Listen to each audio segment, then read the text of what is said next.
బంగారు నగల కోసం వృద్ధురాలిని ఇంటి పక్కన వారే చంపేశారు. వికారాబాద్ జిల్లాలో ఈ దారుణ ఘటన జరిగింది. కుల్కచర్ల మండలం బండవెల్కి చర్లకు చెందిన 60 ఏళ్ల వెంకటమ్మను నమ్మించి గొంతు నులిమి చంపడమే కాకుండా సాక్ష్యాధారాలు దొరకకుండా ఉండేందుకు శవాన్ని అటవీ ప్రాంతంలో కాల్చేశారు నిందితులు.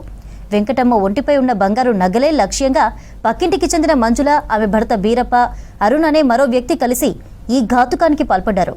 ప్లాన్ ప్రకారం వెంకటమ్మను హత్య చేసిన నిందితులు ఆమె నగలను దోచుకున్నారు.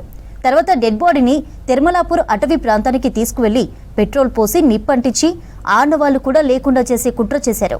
వెంకటమ్మ కనిపించకుండా పోవడంతో ఆందోళన చెందిన ఆమె కుమార్తె లక్ష్మి పోలీసులకు ఫిర్యాదు చేశారు. కేసు నమోదు చేసుకున్న పోలీసులు దర్యాప్తు చేశారు. నిందితుల ఫోన్ కాల్ డేటా ఆధారంగా అసలు నిజం బయటపడింది. పోలీసుల విచారణలో నిందితులు నేరాన్ని అంగీకరించారు. ఘటనా స్థలంలో సగం కాలిన మృతదేహ భాగాలను స్వాధీనం చేసుకున్న పోలీసులు వాటిని పోస్ట్ మార్టం కోసం పరిగి ప్రభుత్వ ఆసుపత్రికి తరలించారు. దారుణానికి పాల్పడ్డ 3 నిందితులను రిమాండ్కు తరలిస్తామన్నారు పోలీసులు.